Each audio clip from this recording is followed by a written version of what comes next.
বাগুইআটি থেকে এসেছি। আমি একজন অবসরপ্রাপ্ত আইসিডিএস কর্মী ছিলাম।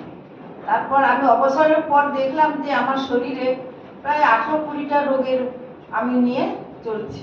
তখন আমি ভেবেছিলাম যদি আমি একটা কোনো মেডিসিন পেতাম তাহলে একটার মাধ্যমে আমি যতই দাম হোক না কেন আমি ওটা ইনটেক করে আমি সুস্থ হব।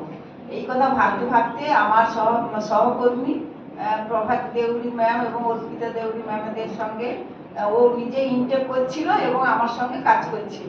আমি জিজ্ঞেস করলাম কি ব্যাপার, তুমি এত সুন্দর লাগছে, তুমি হেঁটে চলে বেড়াচ্ছ, সুন্দর কাজকর্ম করছো এবং তোমার মাথা টাথা ঘুরিয়ে পড়ে যাও, এখন তো পড়ছো না, কি ব্যাপার? না আমি এরকম একটা মরিঙ্গ খাচ্ছি, দিদি তুমিও খাও, দেখবে তুমি ভালো হবে, 300 রোগ এতে কিওর হবে। আমি যাও বাবা, 300 রোগ হোক না হোক, আমি অন্তত আমার 20টা রোগ তো যাক।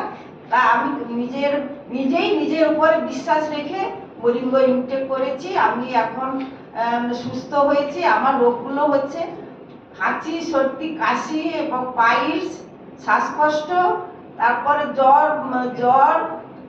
মানে পর্যায়ক্রমে জ্বরের পরে চোখ দেখাতে যেতে হবে, চোখ দেখানোর পরে পরে দাঁতের ডাক্তারের কাছে যেতে হবে। এইভাবে 1-2 মাস অন্তর পর্যায়ক্রমে আমি মানে এইভাবে চলছিলাম। মেডিসিন মানে অ্যালোপ্যাথি মেডিসিন খেতেই হচ্ছিল আমাকে। তারপর মরিঙ্গ খেয়ে আমি এখন সুস্থ সবল আছি। Thank you moringa. সকলে এই মরিঙ্গ খাও, সুস্থ থাকো।